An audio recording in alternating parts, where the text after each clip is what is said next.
నమస్తే, welcome to big talk. నేను భాగ్యశ్రీ. చంద్రబాబు ఢిల్లీకి వస్తున్నారంటే కేంద్ర మంత్రుల్లో దడ మొదలవుతుందట. ఆయన ఫైళ్లు పట్టుకొని తిరిగి నిధులు ప్రాజెక్టులు సాధించుకుంటారని పేరు. ఢిల్లీలో చంద్రబాబు వరుస భేటీ 7 కేంద్ర మంత్రులతో భేటీ అయ్యారు. రాష్ట్రానికి రావాల్సిన ప్రాజెక్టులు నిధులపై చర్చించారు. ప్రస్తుతం కేంద్రంలో అధికారంలో ఉన్న బీజేపీ చంద్రబాబు నితీష్ కుమార్ల మద్దతుపైనే ఆధారపడి ఉంది. మరి అందుకే చంద్రబాబు అడిగిన వెంటనే అపాయింట్మెంట్ ఇచ్చేస్తారని ఓ టాక్ ఉంది. మరి ఇప్పుడు విషయం ఏంటంటే చంద్రబాబు ఆ మేరకు కేంద్రం నుంచి లబ్ధి పొందుతున్నారా? ప్రాజెక్టులను నిధులను ఇస్తోందా? కేంద్రాన్ని ఒప్పించి ప్రాజెక్టులు రాబడుతున్నారా? ఇదే వాళ్ళ బిగ్ టాక్లో పాల్గొనడానికి విశ్లేషకులు ఉప్పాల లక్ష్మణ్ గారు, అలాగే టీడీపీ నాయకులు కొర్రపట్టి కిషోర్ గారు, అలాగే వైసీపీ నాయకులు బొట్ల రామారావు గారు ఉన్నారు. కిషోర్ గారు నమస్తే అండి. ముఖ్యంగా ఇవాళ చంద్రబాబు ఢిల్లీ టూర్ వెనుక అనేక వ్యూహాలు ఉన్నాయంటూ కూడా ఇప్పటికే రాజకీయ వర్గాల్లో ముఖ్యంగా టాక్ వినిపిస్తోంది. మరి చంద్రబాబు ఫైల్స్ పట్టుకొని ఒకసారి ఢిల్లీకి వెళ్తే ఖచ్చితంగా ప్రాజెక్టులు నిధులు సాధించుకొని వస్తారంటూ కూడా ఒక టాక్ అయితే వినిపిస్తోంది. మరి ముఖ్యంగా ఏంటంటే ఇటు నితీష్ కుమార్ చంద్రబాబు మద్దతు పైన ఇవాళ కేంద్రం నడుస్తుందంటూ కూడా కొంత టాక్ వినిపిస్తుంది. మరి ఇది ఎంతవరకు వాస్తవం అంటారు? ఈరోజు చంద్రబాబు నాయుడు గారు నీతి ఆయోగ్ గవర్నింగ్ కౌన్సిల్ మీటింగ్ మీద ఢిల్లీకి వెళ్ళారు. సో అంతేకాకుండా దానితో పాటు అక్కడ ఉన్న 7 మంత్రులను కూడా కలిసి సో ఈ ఆంధ్రప్రదేశ్ యొక్క అభివృద్ధి గురించి, అంతేకాకుండా అమరావతి యొక్క క్యాపిటల్ నిర్మాణం గురించి, అంతేకాకుండా ఇంతకుముందు 10 ఏళ్లుగా ఆగిపోయిన కొన్ని ప్రాజెక్టులు పూర్తవడం గురించి ప్రతి ఒక్కదాని గురించి చర్చించడం కోసం ఆయన వెళ్ళినట్టుగా కనిపిస్తుంది. అంతేకాకుండా నిర్మలా సీతారామన్ గారితో కూడా కలిసి అసలు ఈ రోజున పోలవరానికి సంబంధించిన నిధులను తీసుకురావడంలో కూడా ఆయన కృషి వర్ణాతీతం. అంతేకాకుండా ఈ రోజున 20 లక్షల దళితుల కుటుంబాలు కూడా పిఎం సౌర్ ఘర్ అనే పథకం మీద కూడా వాళ్ళందరూ కూడా ఇవ్వాలని చెప్పేసి ఆయన కూడా చాలా కష్టపడుతున్నాడని చెప్పి మనకు తెలుస్తుంది సార్. అంతేకాకుండా ఈ రోజున 10,000 ప్రతి నియోజకవర్గంలో కూడా 10,000 సోలార్ సెట్లను ఇళ్ళకి అమర్చడమే కాకుండా దాని నుంచి పవర్ యొక్క వచ్చే రోజుల్లో పవర్ యొక్క ఇష్యూస్ కూడా తగ్గించడం కోసం కూడా ఆయన కృషి చేస్తున్నారు. సో ఇలాగా ఎందుకంటే చంద్రబాబు నాయుడు గారు అనుక్షణం కూడా ప్రజల మేలు కొరకు, ప్రజల యొక్క అభివృద్ధి కొరకు కోరుకునే వ్యక్తి. అంతేకాకుండా ఆంధ్రప్రదేశ్ను కూడా ఈ రోజున ఇంత ఉన్నత శిఖరాలకి తీసుకువెళ్ళడం కోసం కృషి చేసే వ్యక్తి అని మనకు తెలుస్తుంది. ఇంతకుముందు గత ప్రభుత్వంలో వైఎస్ఆర్సీ ప్రభుత్వంలో 5 సంవత్సరాల్లో ఆంధ్రప్రదేశ్ కొన్ని 20 సంవత్సరాలు వెనక్కి ప్రతి ఒక్కళ్ళు కూడా ఈ రోజున గుర్తించారు. అప్పుడు జరిగిన కొన్ని దుర్మార్గపు పరిపాలన వల్ల, అంతేకాకుండా ఎన్నో స్కామ్స్ వల్ల, అవినీతి పరిపాలన వల్ల కూడా చాలా వరకు ఆంధ్రప్రదేశ్ వెనకడిగింది. సో ఈ రోజున దాని అంతటా కూడా సర్దుబాటు చేసి పునర్నిర్మాణం గురించి, అంతేకాకుండా పునర్వైభోగం గురించి కూడా అహర్నిశలు చంద్రబాబు నాయుడు గారు కష్టపడుతున్నట్టు కూడా మనకు కనిపిస్తుంది. దీంతోపాటు రీసెంట్గా జరిగిన పహల్గామ్ ఇష్యూస్లో కూడా రాజ్నాథ్ సింగ్ గారిని కూడా కలిసి సో వారికి ఎందుకంటే ఈ రోజున మనకి సింధూర్ సో ఆపరేషన్ సింధూర్ కూడా ఎంత విజయవంతమైనది కూడా మనం గుర్తించవచ్చు. సో దాని గురించి కూడా వాళ్ళకి కృతజ్ఞతలు అనేది తెలియజేశారు. సో ఇవన్నీ పని మీద ఆయన అక్కడ వెళ్ళి వాటన్నిటిని కూడా దిగ్విజయంగా పూర్తి చేసుకొని విజయవంతంగా వచ్చి సో ప్రెస్ మీట్ పెట్టి కూడా ఈరోజు నేను ఈ విధంగా చర్చించాను కూడా చెప్పడం అనేది అది అనాదిగా వస్తున్న ఆచారం.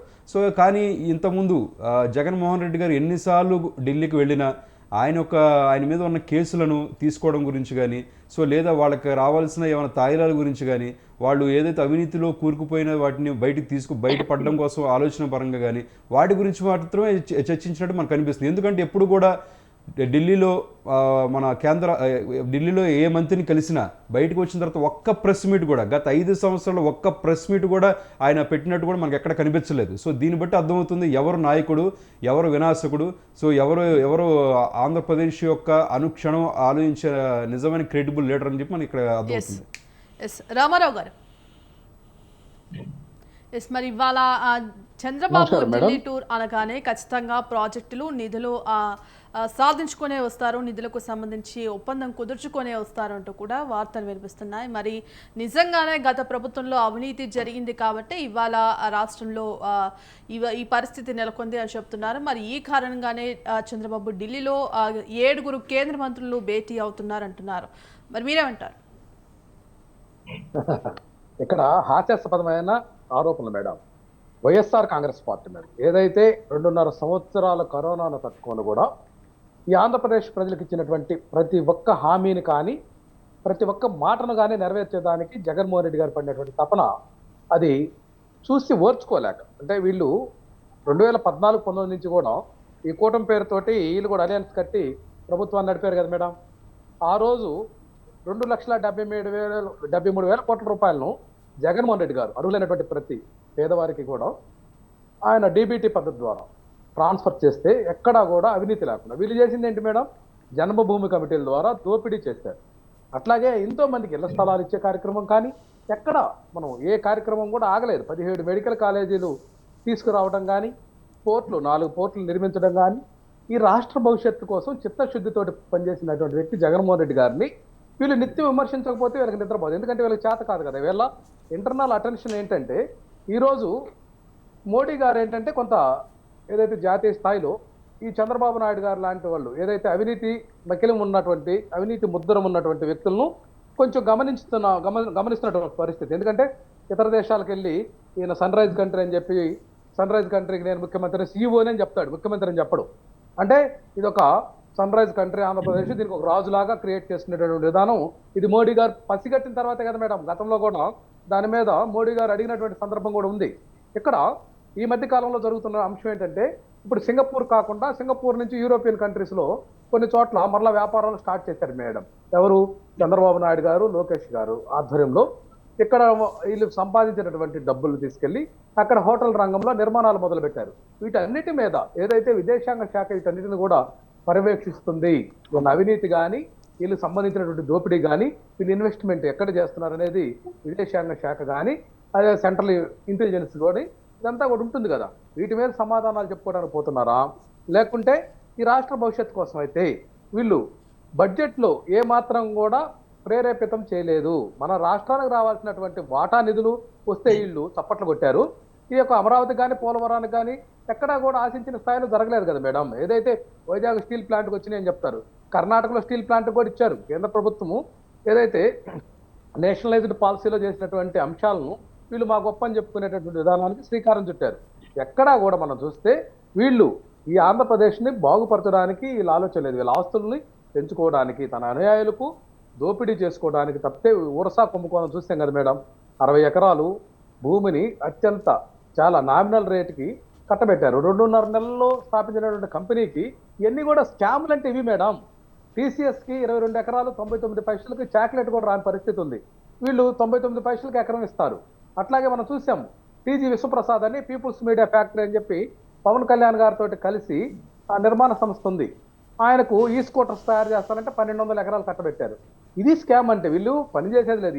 దీని అంతటా కూడా ఇతర దేశాల కంపెనీలకి. పెద్దిరెడ్డి గారికి మీరు కట్టబెట్టిన ఇక్కడ ఏంటండి, చెప్పండి. పెద్దిరెడ్డి గారి పేరు మీద, లేకపోతే జోగి రమేష్ పేరు మీద, లేదంటే సజ్జల గారి పేరు మీద మీరు కట్టబెట్టిన ఎన్ని ఎకరాల గురించి ఏం మాట్లాడదు. ఆఖరికి హీరోయిన్ ఎవరో ఒక అమ్మాయి ఉంది, అమ్మాయి పేరు మీద 700 ఎకరాలు. ఇవన్నీ కూడా మీరు దేని పరంగా ఇచ్చారు సార్? అది అంటే గవర్నమెంట్ అభివృద్ధి పరంగా ఇచ్చారా? ఇప్పుడు మీరు చేస్తున్నటువంటి అంటే ఇప్పుడు మీరు చేశారని ఒప్పుకుంటున్నారా లేదా చెప్పండి. మీరు చేసినట్టు కనిపించే దాని గురించే పోలీసుల ఎంక్వైరీలు కూడా వాళ్ళ మీద కేసులు కూడా నమోదయ్యి వెళ్ళిన పరిస్థితి చూస్తున్నాం.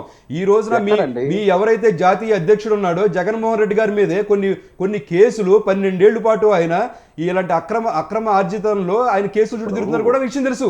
ఈ రోజు చంద్రబాబు నాయుడు గారి ఒక పొలిటికల్ కెరీర్ 45 సంవత్సరాల కెరీర్ లో ఇంతవరకు కూడా ఒక్క కేసు కూడా ఆయన ఎప్పుడు కూడా పోలేదు.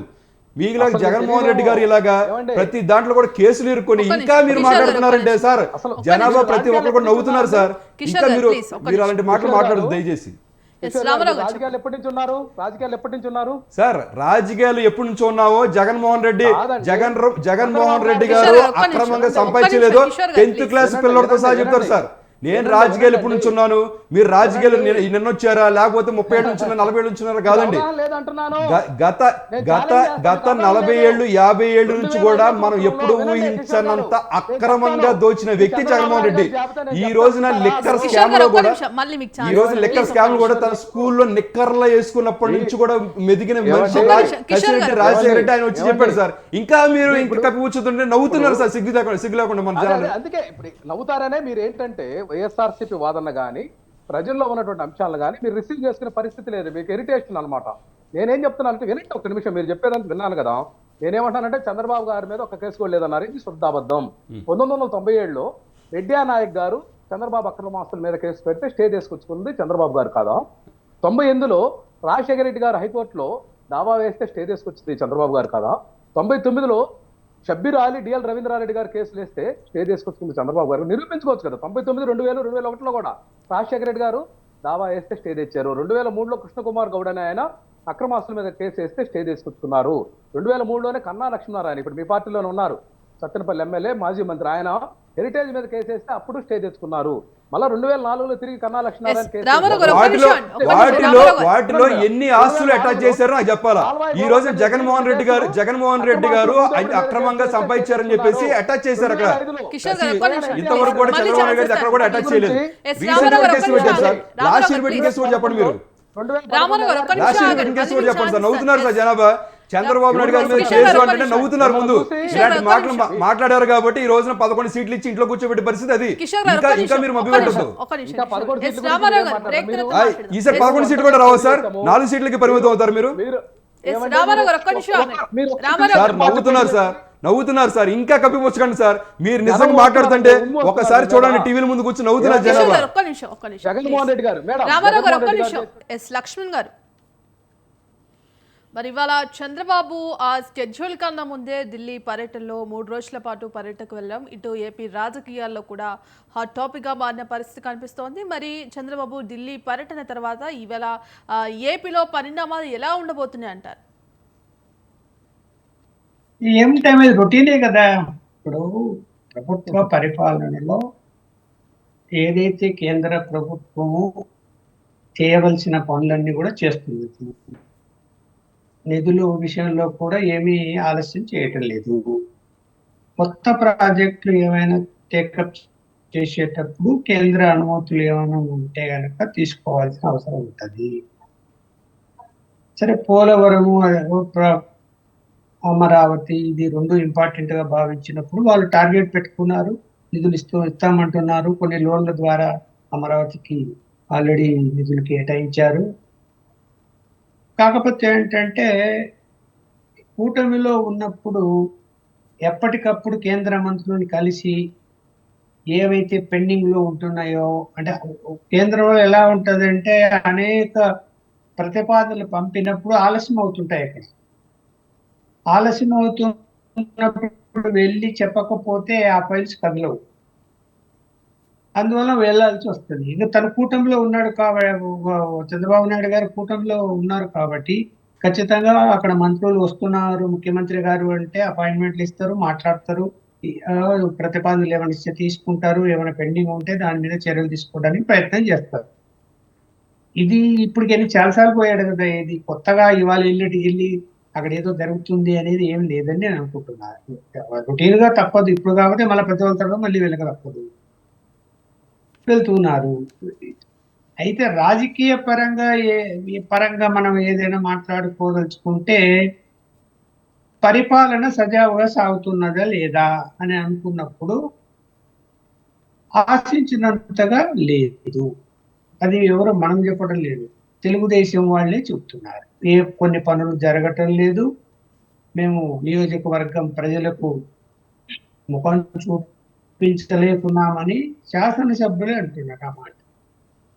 అందువలన సరే, మరి ఎంతసేపు ఏం చెప్తారు, గత ప్రభుత్వం అప్పులు చేసింది, ఇప్పుడు మా దగ్గర నిధులు లేవు కాబట్టి మేము ఇబ్బంది పడుతున్నాము అని చెప్పి ఈ ప్రభుత్వం చెప్తారు.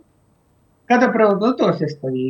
అనేక వాళ్ళు వాగ్దానాలు ఏవైతే ఎన్నికల ముందు చేశారో అన్ని చేయటం లేదు. ఇంకా ఒక్కోటి చేసుకుంటూ వస్తున్నాం అంటున్నారు. సంవత్సరం అయిపోయాయి. ఇదేంటే సంవత్సరం రేపు జూన్ 4వ తేదీ.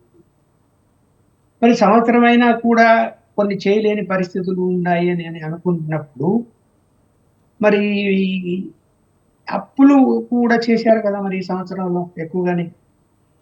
మరి ఆ నిధులు ఏమైపోయాయి అంటే కాంట్రాక్టర్లకు పాత బిల్లులు చెల్లించారు ఎక్కువ శాతం. కాంట్రాక్టర్లు అంటే ఎలా ఉంటారు, గత ప్రభుత్వంతో మంచి సంబంధాలు ఉన్న వాళ్ళు ఈ ప్రభుత్వంతో కూడా మంచి సంబంధాలు కలిగి ఉంటారు. ఇక్కడ నియోజకవర్గాల్లో ప్రజలు కూటమి ప్రభుత్వం అధికారం వచ్చిన తర్వాత ఆ నియోజకవర్గంలో అటు బీజేపీ ఎమ్మెల్యేను, తెలుగుదేశం ఎమ్మెల్యేను, జనసేన ఎమ్మెల్యేను, మంత్రులు ఉన్నప్పుడు ఖచ్చితంగా పనులు కావాలని ఆశిస్తారు ప్రభుత్వం ఉన్నది అని చెప్పి.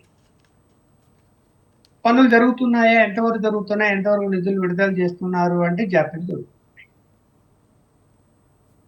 ఏమంటే నిధులు లేవని ఒక మాట. ఎస్ పోనీ లక్ష్మణ్ ఏం గారు, జరుగుతుంది? ఇవాళ చంద్రబాబు నితీష్ల మద్దతుతో కేంద్రం నడుస్తుంది అంటున్నారు. మరి చంద్రబాబు అదే స్థాయిలో మద్దతు ఇస్తున్నప్పుడు మరి అదే స్థాయిలో నిధులు ప్రాజెక్టులు రాబట్టుకోగలుగుతారంటారా? చూడమ్మా, సపోర్ట్ ఇచ్చినంత మాత్రాన అవుట్ ఆఫ్ ది వే ఎవరు చెయ్యరు. కేంద్రం చేసే అవకాశాలు ఉండవు. ప్రతిదానికి వీళ్ళు పంపించే రిపోర్ట్స్ బట్టి, అలాగే వాళ్ళు నిధులు విడుదల చేసినప్పుడు ఖర్చులు ఏ మేరకు పెట్టారో వాటి వివరణ ఇస్తేనే తప్ప.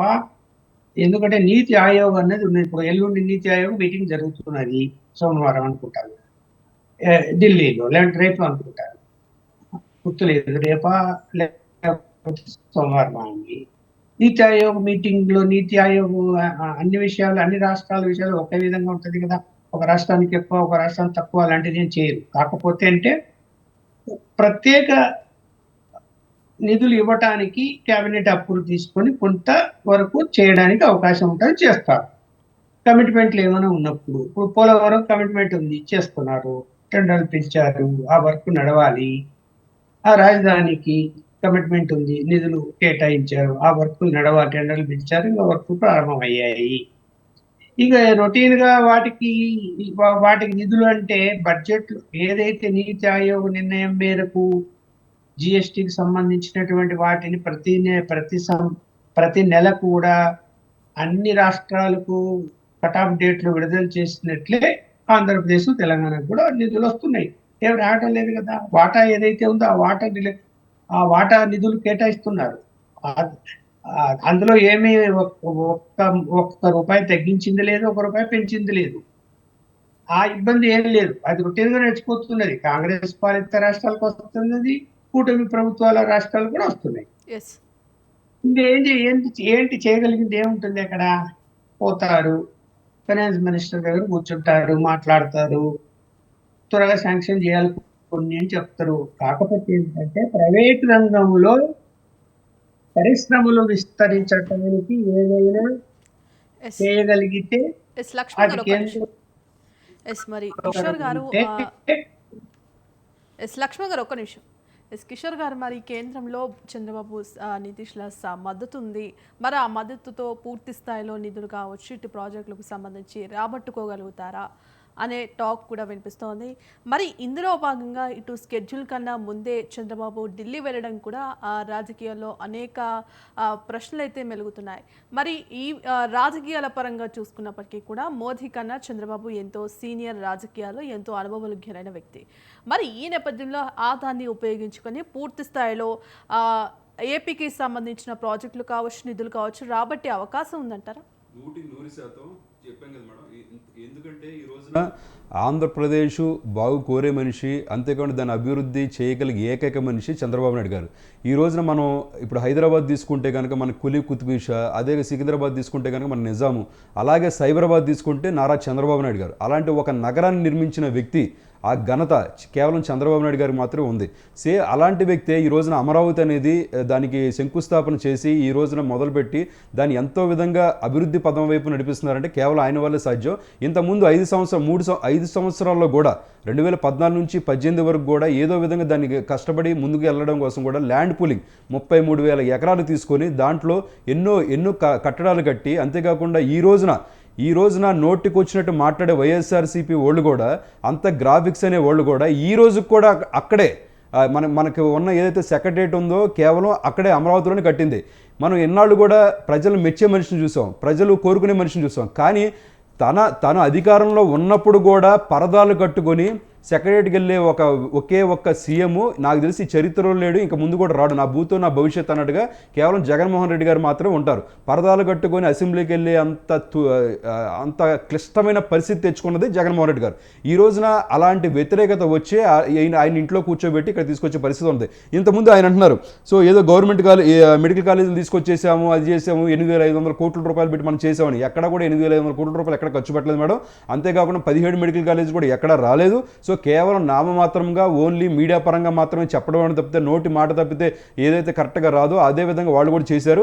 అక్కడ ఈ రోజు కూడా కష్టపడుతుంది. ఎన్నో ఈవెన్ చెప్తుంటే ఎగ్జాంపుల్, ఈవెన్ ఆయన పుట్టినూరు పులివెందుల్లో కూడా 48% పాటు ఒక ఏదైతే ఉన్నారో షార్టేజ్ ఉందన్నమాట, స్టాఫ్ షార్టేజ్ ఉండి కూడా అది కూడా ఇబ్బందులు పడిన పరిస్థితి వచ్చింది. సో ఇలాంటి ప్రతి ఒక్కటి కూడా అక్రమాలే.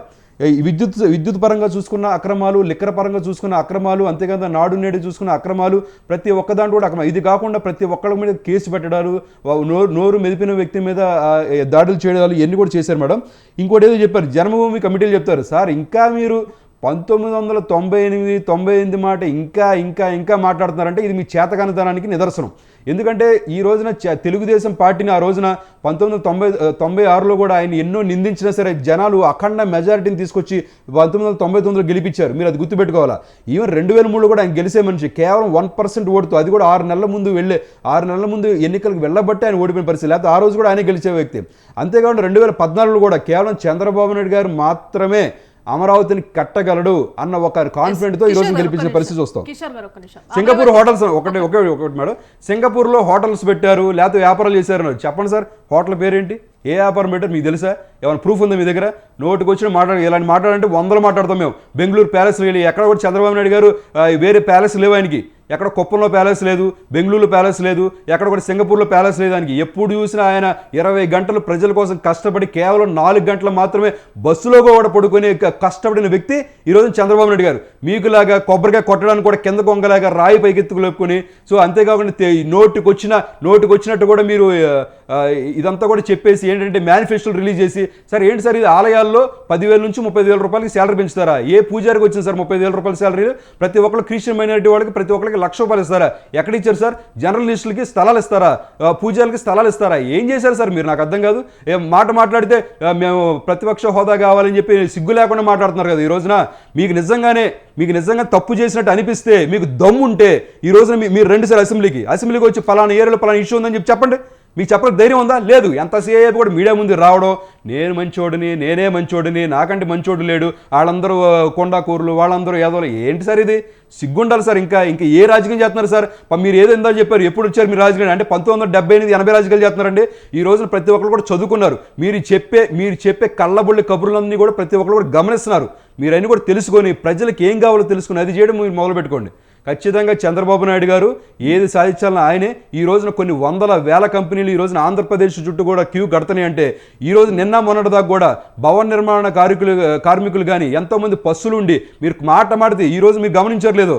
ఎప్పుడైతే జగన్మోహన్ రెడ్డి గారు నిన్న మీడియా ముందుకు వచ్చి మనం కరోనాలో ఇబ్బంది పడ్డాం అంటే, గత సంవత్సరం నుంచి కరోనా గురించి చెప్పలేదు, నిన్న చెప్పాం, కానీ వీళ్ళందరూ కూడా మళ్ళీ వచ్చేసి కరోనా గురించి మొదలుపెట్టారు. అంటే ఏదో విధంగా స్కిప్ చేయాలా, ఏదో విధంగా డైవర్షన్ చేయాలి.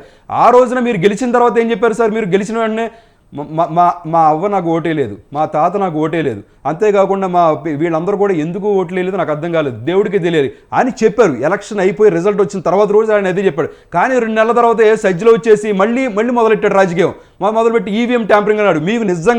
మీకు దమ్ముంటే, ధైర్యం ఉంటే, మీరు అనుకుని మీరు నిజాయితీ పరులైతే ఈవీఎం మీద మీరు ధర్నాలు చేయండి సార్, ఈవీఎం మీరు తీసుకురండి సార్, మీరు నిజంగా బయట పెట్టండి సార్. అది మీకు చేత కాదు.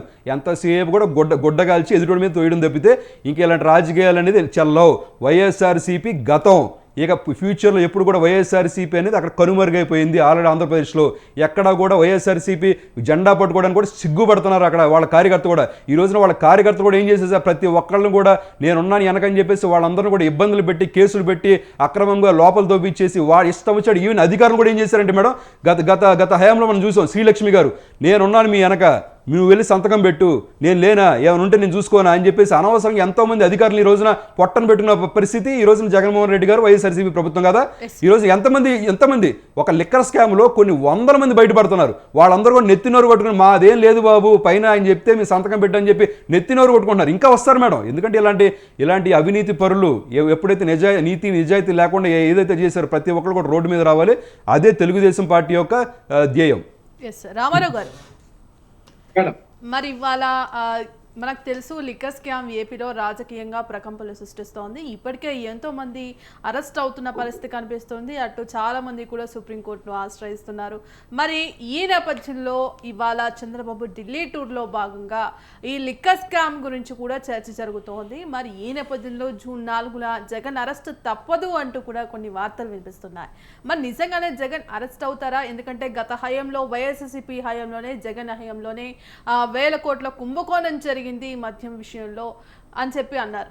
మరి ఈ నేపథ్యంలో జూన్ 4న జగన్ అరెస్ట్ తప్పదు అంటూ కూడా వినిపిస్తోంది. మరి నిజమే అంటారా? అంతా అబద్ధం మేడం. ఇక్కడ లిక్కర్ స్కామ్ అనేది అసలు జరగని స్కామ్ ని వీళ్ళు సిట్ పేరుతోటి దాంట్లో ఏదో జరిగింది ఏంటంటే, ఇప్పుడు వ్యాపారం వేరు స్కామ్ వేరు. ఇక్కడ వీళ్ళకి అర్థం కానిది ఏంటంటే, చాలా ట్రాన్స్పరెంట్ మెథడ్ లో మద్యం పాలసీ జగన్మోహన్ రెడ్డి గారి హయాంలో జరిగింది.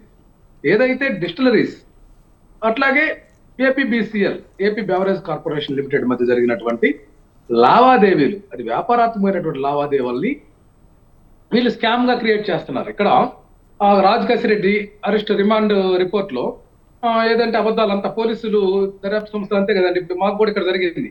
ఆ ముప్పు వరకు వీరయ్య చౌదరి హత్య కేసులో ఒక ఆయన్ని ముద్దాయిగా నల్లూరు రాజాని ఆ వైసీపీ సానుభూతి పరుడు ఆయన కర్ణం బలరాం గారు ఇబ్బంది పెట్టాలని అతన్ని ఇబ్బంది పెట్టారు. ఒక 25 రోజులు పోలీసులు లోపల పెట్టి చివరికి తేల్చింది ఏంటంటే, వాళ్ళ భార్య పిల్లలందరూ కూడా హెబియస్ కార్పస్ పిటిషన్ వేసుకుంటాము, లేదంటే మేము మీడియాకి ఎక్కుతామంటే వాళ్ళు అప్పటికప్పుడు అతని కారులో గంజాయి దొరికిందని చెప్పి అరెస్ట్ చూపించారు 2 రోజుల క్రితం.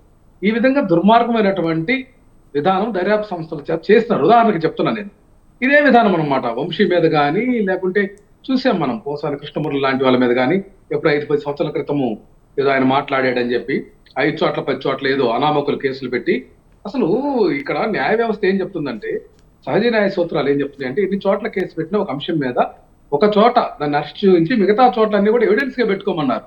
వీళ్ళు కక్షపూరితంగా తిప్పాలి కదా. వీళ్ళు పోలీస్ స్టేషన్లకి చూసాం కదా మనము, వంశీని అరెస్ట్ చేసినటువంటి విధానం కానీ రకరకాల పోలీస్ స్టేషన్లకి తిప్పినటువంటి అంశం, పోసాని కృష్ణమూర్తి ఆరోగ్యం బాగాలేకపోయి చేసింది. వీళ్ళు ఈ యొక్క దమనకాండం ఏదైతే ఉందో, ఈ ఇప్పుడు కూటమి ప్రభుత్వం కేవలం అరెస్టులు కేసుల మీదనే దృష్టి పెట్టి ప్రతి ఒక్కరిని భయభ్రాంతులు గురిచేసి ఈ యొక్క రాష్ట్రంలో డైవర్షన్ పాలిటిక్స్ చేసి అభివృద్ధి ఎట్లా చేయలేకపోతున్నారు కదా. మనం చూస్తున్నాం కదా మేడం, గతంలో 2014-19లో కేవలం 34,108 ఉద్యోగాలు మాత్రం 5 సంవత్సరాల్లో చంద్రబాబు గారు ఇస్తే 4,93,000 ఉద్యోగాలు జగన్మోహన్ రెడ్డి గారు ఇచ్చారు. అందుట్లో పర్మనెంట్ ఉద్యోగాలు 2,13,662.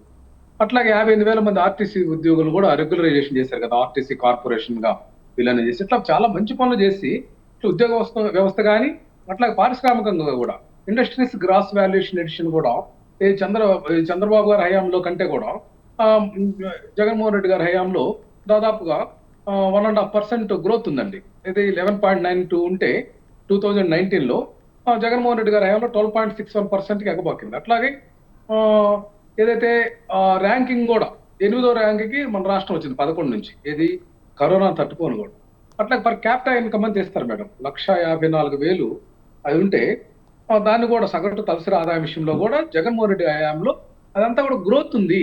అట్లాగే జీడిపి కానీ జిఎస్టీ షేర్ కూడా, కొనుగోలు శక్తి కూడా 2019లో 4.47% మాత్రమే జిఎస్టీ షేర్ వాల్యూ ఉంటే 4.83%కి ఎగబాకింది. జగన్మోహన్ రెడ్డి గారి హయాంలో సామాన్య మానవుల యొక్క సగటు కొనుగోలు శక్తి పెరిగిందనేది దీనికంటే. అట్లాగే జీవీఏ కూడా 2.86% ఉంటే 2019కి అది 2024 నాటికి 4.07కి ఎగబాకింది. ఇట్లా ప్రతి విషయంలో కూడా జగన్మోహన్ రెడ్డి గారు చిత్తశుద్ధితో పనిచేస్తుంది. వీళ్ళు ఏం చేస్తారంటే 17 మెడికల్ కాలేజీలు, 4 పోర్టులు, 10 ఫిషింగ్ హార్బర్లు, 6 ఫిష్ ల్యాండింగ్ సెంటర్లను ఏర్పాటు చేస్తే జగన్మోహన్ రెడ్డి గారు వీళ్ళు వీటన్నిటిని కూడా ఈ మెడికల్ కాలేజీకి సంబంధించినటువంటి సీట్లు కేంద్ర ప్రభుత్వం ఇస్తామంటే వద్దంటారు మేడం. వీళ్ళకి ఈ రాష్ట్రం పట్ల నిబద్ధత ఎక్కడుంది? అదేమంటే ఈయన కిషోర్ గారు పొద్దాక వైసీపీ నాయకులు సిగ్గు లేకుండా మాట్లాడుతున్నారు అంటారు. సిగ్గుపడాల్సింది ఎవరు? మేమా మీరా? పరిపాలన చేత కాక కేవలం మీరు కాలగమనంలో అభివృద్ధి అన్న పదానికి మీకు అర్థం తెలుసా సార్? 2019 నుంచి 2024 వరకు మీరు చేసిన అభివృద్ధి, మీరు పట్టుమని మీరు చేసిన అభివృద్ధి కనీసం ఒక 4 చెప్పండి సార్. మీరు చేసిన అభివృద్ధి పనులు ఒక 4 చెప్పండి. తల్లికి వందనం ఎప్పుడు ఇస్తారు? రైతు సహాయం ఎప్పుడు ఇస్తారు? మహిళలకు సహాయం ఎప్పుడు ఇస్తారు? నేను సంక్షేమం గురించి మాట్లాడలేదు. మీరు చేసిన అభివృద్ధి పనులు, మీరు చేసిన అభివృద్ధి పనులు కేవలం 4 గంటలు 4 చెప్పండి సార్. ఎన్నికలకు ముందు ప్రజా దర్బార్ కూర్చారు సార్, మీరు రాగానే ప్రజా దర్బార్ కూర్చారు సార్. సెక్రటరీ గ్రాఫిక్ అన్న వాళ్ళు మీరు ఇంతవరకు ఎందుకు సెక్రటరీకి మీరు ఎందుకు వెళ్ళిపోయారు? ఒక కనీసం ఒక కులాదర ఎందుకు వెళ్ళిపోయారు? ఏంటంటే మీరు అధికారంలో ఉన్నారు కానీ మీరు నిజాలు ప్రజలకు తెలిస్తే భయం. మీరు మాట్లాడిన మరలా నేను వద్దంటలా. నేనేమంటున్నానంటే మీకు తెలుసో లేదు, 2014-19 మధ్య 1,50,000 రూపాయలని రుణమాఫీ చేస్తామని 5 విడతలు 530 అని చెప్పి 3 విడతలు ఇచ్చి 2 విడతలు ఎగ్గొట్టారు మేడం వీళ్ళు రైతులకు రుణమాఫీ అంశం. అట్లాగే డ్వాక్రా మహిళలకు మొత్తం రుణమాఫీ చేస్తామని చెప్పి 1 రూపాయి కూడా ఇవ్వలేదు సార్. ప్రత్యేక హోదా అనే ఒకే ఒక నినాదంతో గెలిచిన పార్టీ వైఎస్ఆర్సీపీ పార్టీ. ప్రత్యేక హోదా కోసం మీరు ఎప్పుడైనా సరే ఒక్కసారైనా సరే మీరు పోరాటం చేశారా గత 5 ఏళ్లలో? ప్రత్యేక హోదా గురించి మీరు గత 5 సంవత్సరాల్లో ఒక్కసారైనా పోరాటం చేశారా? మీరు చేయలేదు. 11 లక్షల కోట్ల రూపాయలు పెట్టుబడులు వచ్చినాయని చెప్పేసి మీరు సొంత డబ్బాలు కొట్టుకున్నారు కదా. 11 లక్షల కోట్ల రూపాయలు, ఎన్ని కోట్ల రూపాయలు మీకు వచ్చినాయి అక్కడ పెట్టగలరా? అదేంటంటే తాటిదాండ్ర ఇండస్ట్రీ, వడియాల ఇండస్ట్రీ, మామిడికాయ ఇండస్ట్రీ అని చెప్తున్నారు మీరు. ఈయన కిషోర్ గారికి వీళ్ళకి బీపీ తప్పితే అంశం మీద చర్చా వేదిక. ఎందుకంటే సరే సార్, మీరు నేను కలిసి ఒక్కొక్క టాపిక్ తీసుకుని మాట్లాడుకుందాం. మీరు నేను కలిసి ఒక్కొక్క టాపిక్ తీసుకుని మాట్లాడదాం. మేము 2014 నుంచి 2018లో వచ్చిన కంపెనీలు కనీసం నేను ఒక 70 కంపెనీలు చెప్తాను సార్. 70 కంపెనీలు చెప్తాను. మీరు కనీసం ఒక 10 కంపెనీలు చెప్పండి సార్. అట్లాగే గ్రీన్ ఫీల్డ్ ఎయిర్పోర్ట్స్ కానీ ఇవన్నీ తెచ్చుకున్నారు. కోషి కెనాల్, ట్రిపుల్ ఐటీలు ఇవన్నీ తెచ్చుకున్నారు. మనకు ఆంధ్రప్రదేశ్కి ఏమొచ్చింది? ఏమి రాకపోయినా కూడా ట్విట్టర్ లో చంద్రబాబు నాయుడు గారు ఏం ట్వీట్ చేశారు? శుభాకాంక్షలు, మాకు ఇచ్చిన దానికి శుభాకాంక్షలు తెలియజేశారు. అసంతృప్తి మాకు ఆశించినంత మాకు బడ్జెట్ రాలేదని చెప్పేటటువంటి ధైర్యం లేనటువంటి ఈ యొక్క రాష్ట్ర ప్రభుత్వానికి వీళ్ళందరూ కూడా వత్తాసు కలుగుతుంటారు. వీళ్ళేంటంటే మేడం ఇలా పార్టీ ఆఫీసుల్లో ఏదో ఇచ్చినటువంటి సబ్జెక్ట్ ని తీసుకొచ్చాడు వల్లివేసి వాస్తవాలన్నింటినీ కూడా కప్పిపుచ్చాలని చూస్తే కుదరదు కదా. మీరు ఇప్పుడు ఏదైతే చూసి చెప్తున్నారో డేటా అంతా కూడా అందుట్లో కూడా ఎక్కడ కూడా కరెక్ట్ లేదు. 2014 నుంచి 2018 వరకు తెలుగుదేశం ప్రభుత్వంలో వచ్చిన జాబ్ సంఖ్య 5,14,000 రూపాయలు. సారీ, 5,14,000 జాబ్లు వచ్చినాయి. మీరు కిషోర్ గారు, అది ఎంపవర్మెంట్. మీ ఎమ్మెల్యేలోనే ఈ ప్రభుత్వం పరిపాలన చేయలేదు. ఏ హామీని సక్రమంగా అమలు చేయలేకపోతుంది. గ్రౌండ్ లో అవినీతి పెరిగిపోయింది. ఇసుక నుంచి మద్యం వ్యాపారం, అట్లాగే మద్యం సిండికేట్స్, అట్లాగే bar and restaurant, mini bar and రెస్టారెంట్లు, అట్లాగే చూస్తున్నాం మనం. బియ్యం ఏదైతే పీడిఎస్ బియ్యంలో ప్రతి నెల కూడా ఒక్కొక్క ఎమ్మెల్యే 30 లక్షలు అనఫిషియల్ తీసుకుంటున్నాడు కదా. అట్లాగే మద్యం విషయంలో 30 లక్షలు అనఫిషియల్ అంటే సార్ మీ దగ్గర వచ్చి రికార్డులు సంతకాలు పెడుతున్నారా? 30 లక్షల రూపాయలు అనఫిషియల్ గా ప్రతి ఎమ్మెల్యే తీసుకుంటున్నాడని మాట్లాడుతున్నారు సార్. చెప్పారు కదా. ఒక్కటి కూడా ఆధారం లేకుండా, ఆధారం లేకుండా మీరు చేతగాని ప్రభుత్వం కాబట్టి 11 సీట్లకి దిగజారిపోయింది. 11 సీట్లకి దిగజారడానికి ఏకైక కారణం మీ చేతగానితనమే. మీరు అది గుర్తుపెట్టుకోవాలి.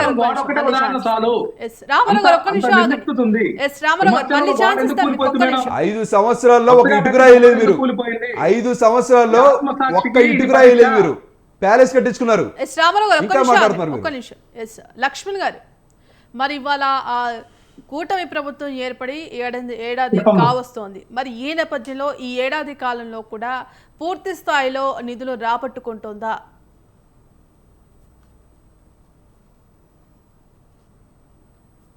నిధులు రాబట్టుకునేదేమ్మా. నిధులు రాబట్టుకోవడానికి ఆడ కేంద్రం ఇవ్వకుండా ఉంటే కదా ఇస్తున్నారు కదా. రాబట్టుకునేది ఏం లేదు. ఇక్కడ పనులు జరుగుతుంటే అక్కడ నిధులు వస్తుంటాయి.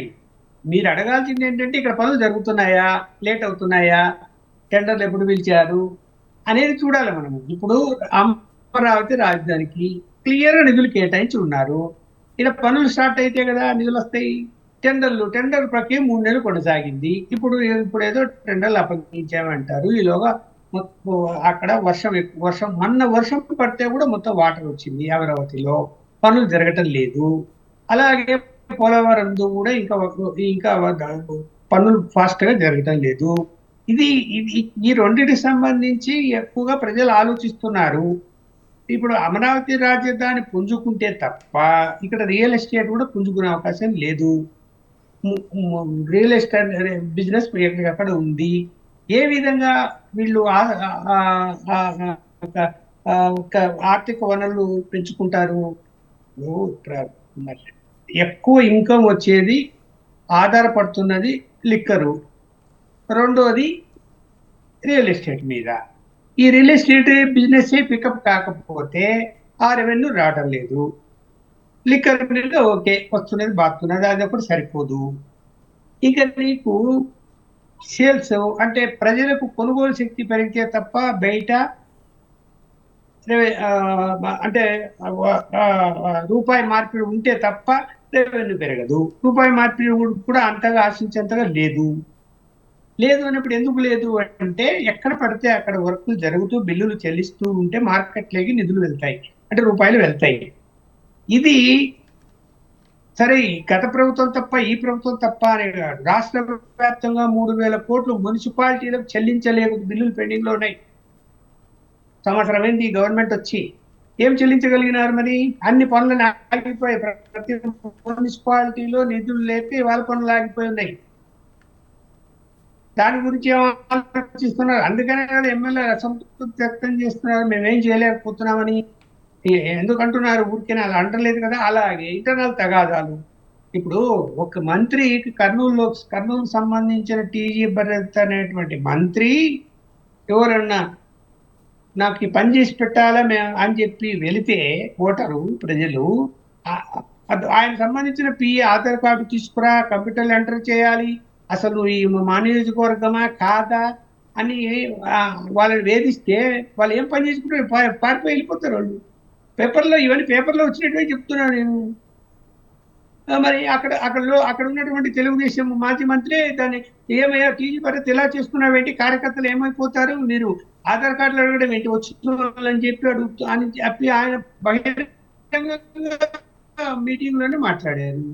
మొన్న చూసాం నిన్న కడపలో తెలుగుదేశం వాళ్ళు ఒకరికొకరు అక్కడ మహానాడు జరుగుతుంది, ప్రెస్ మీట్లు పెట్టారు. నిన్న తెలుగుదేశంలోని ఇంటర్నల్ గా ఉండేటువంటి వాళ్ళే ఒకరి మీద ఒకటి దుమ్ము పోసుకుంటారు. నేనంతా అవే మొత్తం ప్రెస్ మీట్లు అక్కడ కడపలో తెలుగుదేశం వాళ్ళు తెలుగుదేశం మీద. ఇలాంటి పరిస్థితుల్లో ముందు ఇంటర్నల్ గా చక్కదిద్దుకోవాలి, రాష్ట్రాన్ని అభివృద్ధి పదవిలోకి తీసుకోవాలి. కేంద్రము ఏది ఇవ్వలేదో చెప్పమనండి, అన్ని చేస్తున్నారు వాళ్ళు. ఇప్పుడు ఔటర్ రింగ్ రోడ్డు కానీ అమరావతి విషయంలో కానీ రైల్వేకి సంబంధించిన కానీ లేకపోతే ఫ్లైఓవర్లు కానీ ఏవాగాయి? అన్ని జరుగుతూనే ఉన్నాయి. గత ప్రభుత్వంలో కూడా జరిగాయి, ఈ ప్రభుత్వంలో కూడా జరుగుతున్నాయి. ఇక్కడ ఏమి ఇక్కడ ఆలోచించాల్సిన అవసరం లేదు. ఇప్పుడు ఏమైపోయింది? కార్నర్ అయిపోయింది అంతా తెలుగుదేశం పార్టీలో. మొత్తము ఎవరు చూస్తున్నారయ్యా అంటే, అంతకుముందు మన సజ్జల రామకృష్ణారెడ్డి గారు సకల మంత్రి అని చెప్పి ఏదో పేరు పెట్టి 5 సంవత్సరాలు మాట్లాడారు అందరూ. మేము కూడా మాట్లాడుతాము, విశ్లేషకులు కూడా. ఇవాళ ఏం నడుస్తుంది రాష్ట్రంలో? సకల శాఖ మంత్రి ఎవరు ఇప్పుడు? అందరు ఏమంటున్నారు? ఎవరి దగ్గర పోతే పని జరుగుతుంది అంటున్నారు? లోకేష్ పేరు పెట్టుకొస్తున్నారు. ఏం చెప్పాలి మరి? ఇంకా పరిపాలనలో తేడా ఏంటి గత ప్రభుత్వానికి ఈ ప్రభుత్వానికి? ఒక పని జరగాలంటే లోకేష్ గారి దగ్గరికి వెళ్ళాలి అంటే కరెక్ట్. అది ఎవరి డిపార్ట్మెంట్ల మంత్రులు వాళ్ళు చూసుకోవాలి, వాళ్ళ దగ్గరికి వెళ్ళాలి, వాళ్ళు ఆ పనులు చేసి పెట్టాలి. పాలసీ మేటర్ డిసైడ్ కావాలంటే ఫైల్ లోకేష్ గారికి పోవాలా? తప్పు కదా. మేము కొత్తగా వింటున్నాం సార్, ఫైలు లోకేష్ గారి దగ్గరికి వెళ్తాం అంటే మాకు తెలియదు సార్.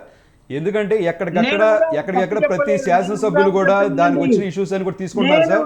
ఎందుకంటే ఈ రోజు ఎమ్మెల్యేలు కానీ పని చేయాలంటే ఫస్ట్ ఆఫ్ ఆల్ మీరు వినండి, నేను ఒక మాట చెప్తున్నానే. మేము జర్నలిస్టులకు సంబంధించినటువంటి అక్రిడిటేషన్ కమిటీ బస్ పాసుల విషయంలో జీవో రాలే 11 నెలలైనా ఇప్పటి వరకు. ఇదిగో వస్తుంది అదిగో వస్తుంది. ఇప్పుడు మంత్రులకు సబ్ కమిటీ వేశారు, అది వాళ్ళు పరిశీలించిన తర్వాత రాదు. ఈ సబ్ కమిటీ ఏకముందు నేను మా శాఖకు సంబంధించినటువంటి కమిషనర్తో మాట్లాడితే నేను యూనియన్ లీడర్ని ఏమన్నాడు తెలుసా? ఈ జీవో యొక్క సంబంధించిన డ్రాఫ్ట్ పైన లోకేష్ గారి పోయి వారు క్లియర్ చేయాలా, అందువల్ల లేట్ అవుతుంది. నాతో చెప్తున్నాడు ఆయన. సమాచార శాఖ మంత్రి ఎవరండి ఆయన? లోకేష్ గారా? కాదు కదా. ఎట్లా చెప్తాడు మరి ఆయన? పేషీలో అడగండి, మీరు వెళ్ళి మీ పేషీల్లో ఇవి మరి ఏం చెప్తారు? ఇప్పుడు వాళ్ళు దేని గురించి చెప్పారో మనకైతే తెలియదు సార్. ఎవరైనా బదిలీ ప్రతి ఒక్కరు కూడా శాఖలో ప్రతి మంత్రి కూడా లోకేష్ గారి నుంచి కొన్ని అన్న ఫోన్ రావాలి, మెసేజ్ రావాలి, మీకు బదిలీ జరుగుతాయి. ఇంకా చెప్పండి. ఎస్ లక్ష్మణ్ గారు ఒక నిమిషం. ఎస్ కిషోర్ గారు. మేడం ఇక్కడ ఏం జరుగుతుందంటే ఇప్పుడు సార్ అన్నట్టుగా ఎమ్మెల్యేలు అసంతృప్తిగా ఉన్నారు. సో లేదంటే కొన్ని ఏరియాల్లో కొంతమంది ఇబ్బంది పడుతున్నారు. ఇదే అంటే ఇవన్నీ కూడా ఎందుకు వచ్చినాయంటే జర్నలిస్టు యొక్క ఆ రిలేటెడ్ ఏదో ఇష్యూ వల్ల కూడా ఆయన కొంచెం అసంతృప్తిగా ఉన్నారు కాబట్టి మిగతా వాళ్ళు కూడా అసంతృప్తిగా ఉన్నట్టు అనిపిస్తుంది. ఎందుకంటే సార్ ఇప్పుడు ప్రతి పరిపాలన కూడా మంచిగా జరగాలంటే ముందు అక్కడ ఏమైనా ఇష్యూస్ వస్తూనే ఉంటాయి. ఎందుకంటే ఒక పరిపాలనలో చాలా ఇష్యూలు వస్తూ ఉంటాయి, ప్రాబ్లమ్స్ వస్తూ ఉంటాయి. సో వాళ్ళకి ఇబ్బందులు ఉంటాయి, సో లేకపోతే వాళ్ళకి రిక్వైర్మెంట్స్ ఉంటాయి. ఇవన్నీ కూడా వస్తేనే నాయకుడి యొక్క అవసరం ఉంటుంది. ఆ నాయకుడిని కూడా అన్ని ఫుల్ఫిల్ చేసినప్పుడే వాళ్ళకి పేరు వస్తుంది. తర్వాత వాళ్ళకి మంచి పేరు వచ్చిన తర్వాత నెక్స్ట్ వాళ్ళు గెలిచే అవకాశం వస్తుంది. సో అదే పరిస్థితి ఇక్కడ జరుగుతుంది. ఎందుకంటే ఇప్పుడు గత 5 సంవత్సరాల్లో ప్రజలు ఇబ్బంది పడింది, ఇవన్నీ కూడా తీసుకుని ఇప్పుడు ఎగ్జాంపుల్ చెప్పాలి. పోలవరం మీరు కట్టట్లేదు, అది ఇది ఏమైంది, ఎందుకు లేట్ అవుతుంది. ఇప్పుడు పోలవరం గురించి ఏంటి సార్, ఇక్కడ లాస్ట్ టైం ఏమైంది, 1249 కోట్లు మాత్రమే మేము కేంద్రం ఇవ్వాలి అని చెప్పింది. కానీ ఇక్కడ వీళ్ళేమన్నారు, లేదు 47,725 కోట్లు అంటే డిపిఆర్ అనేది చేంజ్ అయింది, అది కావాలి అని చెప్పారు. సరే మీరు ఏం చేయగలిగారు గత 5 సంవత్సరాల్లో?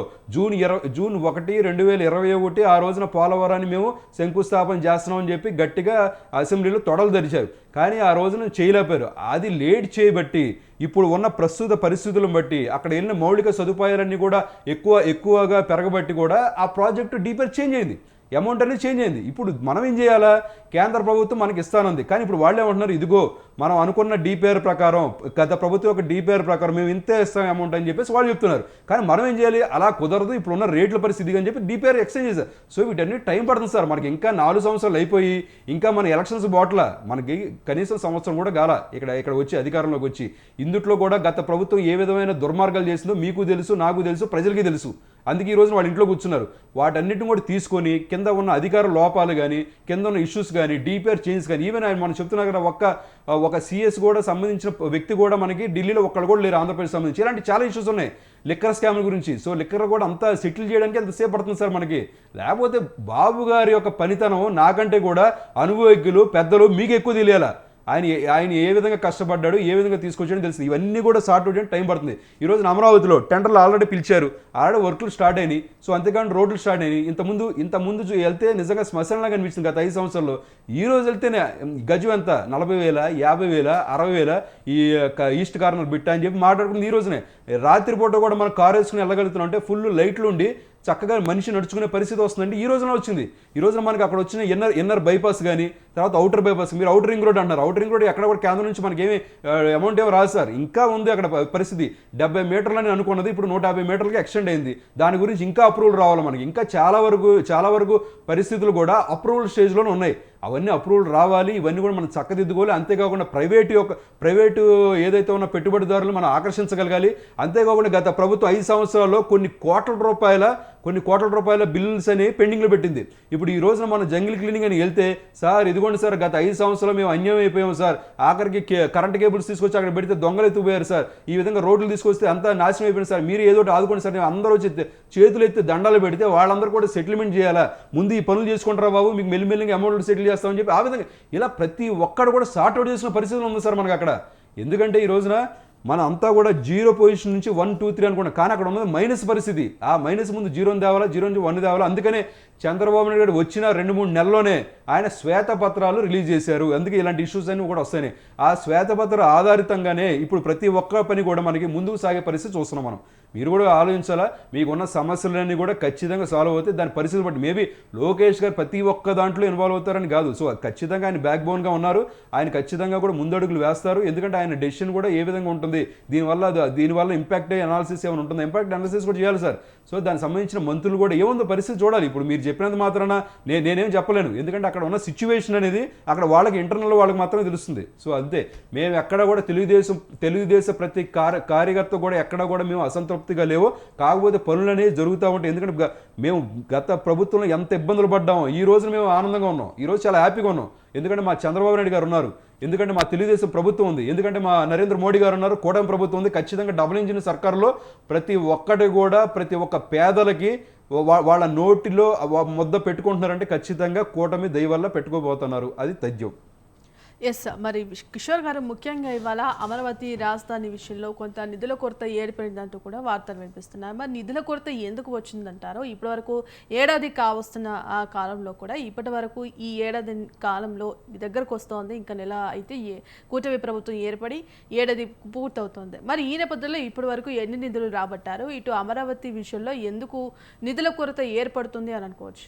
ఈ రోజున నిజంగా మేడం, ఎందుకంటే మనం 2014 నుంచి 2018 వరకు అమరావతిని కంప్లీట్ చేయాలంటే, క్యాపిటల్ కంప్లీట్ చేయాలంటే ఖచ్చితంగా కూడా మనకి ఇంత అమౌంట్ అవుతుందని చెప్పేసి వాళ్ళు ఆల్రెడీ కూడా నిశ్చయించుకుని పెట్టుకున్నారు.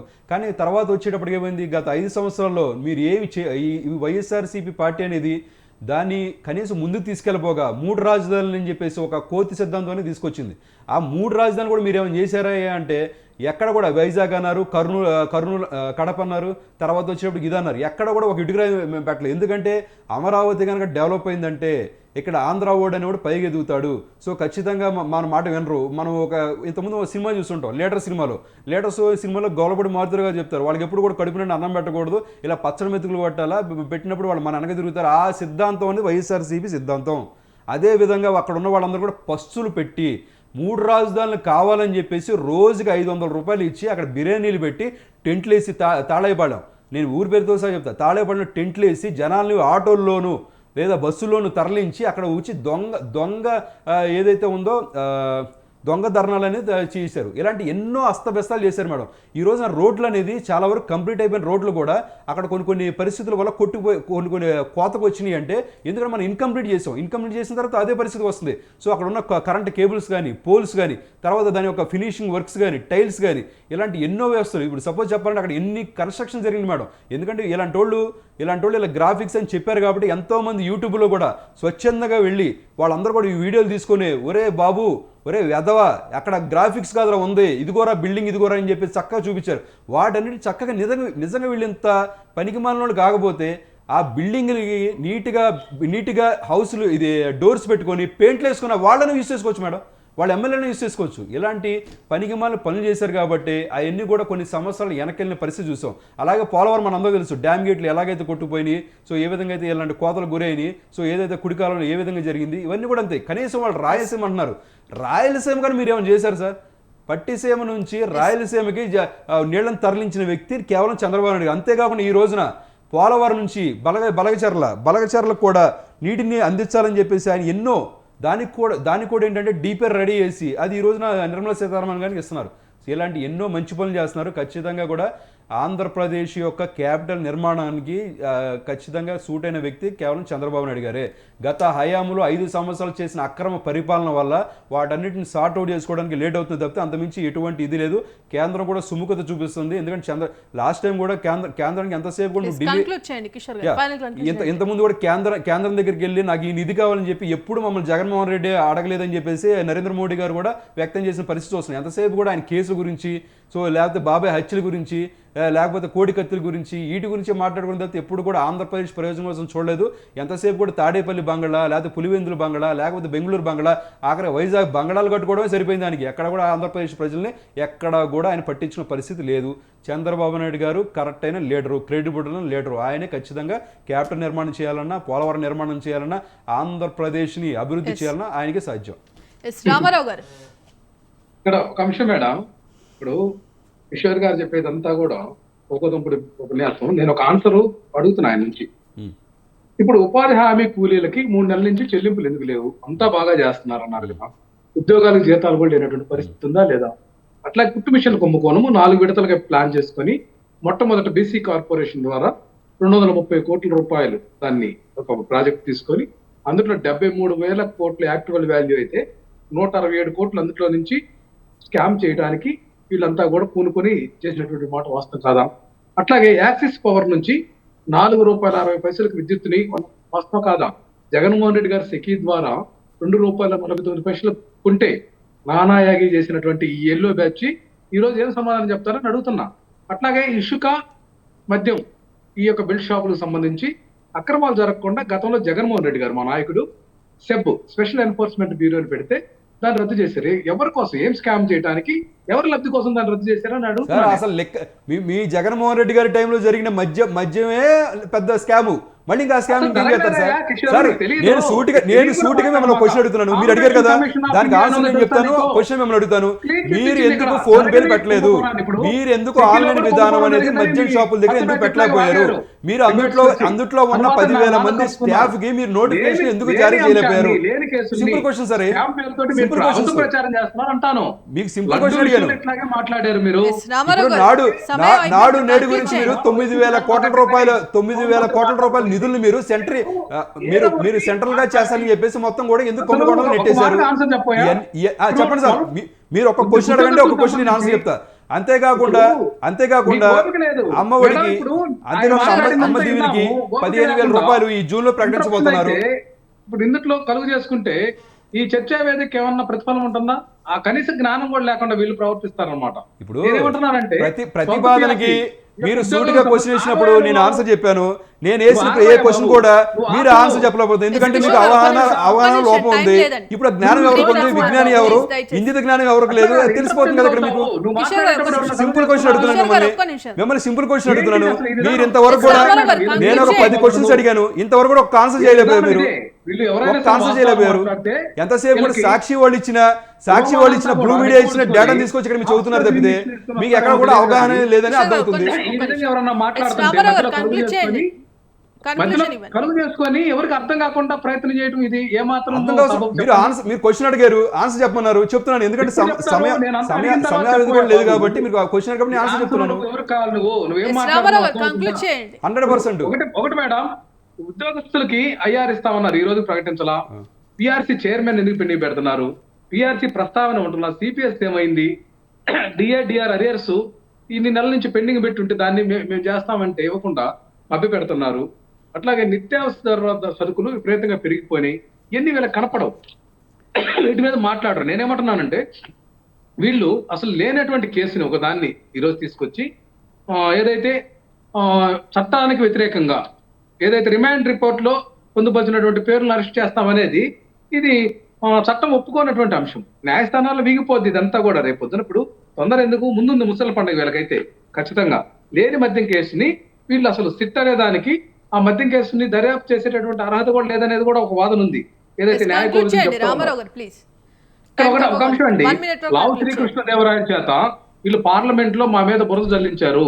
అప్పుడే కదా ఏదైతే కేంద్ర ప్రభుత్వం అమిత్ షా గారు పిలిచి ముట్టికారేశారు కదా, అబద్ధాలు ఎందుకు మాట్లాడతారా అంటే అప్పుడు కాంపిటేటివ్ కమిషన్ ఆఫ్ ఇండియా కూడా ఈ యొక్క ఎక్కడ మద్యం కుంభకోణం జరగలేదని సర్టిఫికేట్ చేసింది కదా.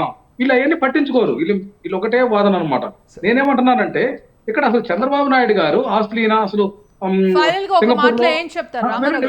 సింగపూర్ లో హోటల్ కట్టలేదు అంటున్నారు కదా. నీకు చంద్రబాబు నాయుడు గారు ఆస్తులు 89, 94 ఎంత చూపించారు మేడం? 88లో ఒక పిటిషన్ లో నాకు వ్యవసాయ ఆదాయం 36,000 వచ్చింది అన్నటువంటి వ్యక్తి 99కి 19 కోట్లు చూపించాడు. ఈ రోజు 2 లక్షలు 3 లక్షల 20 లక్షల కోట్ల అర్థం కానటువంటి పరిస్థితి ఉంది. 3 లక్షల కోట్ల సార్ నాకు నిజంగా తెలియదండి. ఒకసారి చూపిస్తారా? నేను టైం అడుగుతాను సార్. మీరు 3 లక్షల కోట్లు చూపించారు కదా, చూపించండి. మీరు జగన్మోహన్ రెడ్డి గారు రాసి చెప్తున్నట్టున్నారు. జగన్మోహన్ రెడ్డి గారు రాసి చెప్తున్నట్టున్నారు. చంద్రబాబు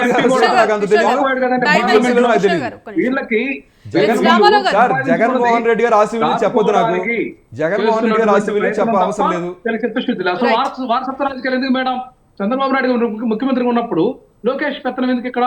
మరి వైఎస్ రాజశేఖర రెడ్డి గారు ఉన్నప్పుడు జగన్మోహన్ రెడ్డి గారు పెత్తనం చేశారు కదా. వాటి గురించి మీరు నేను మాట్లాడుకోకూడదు.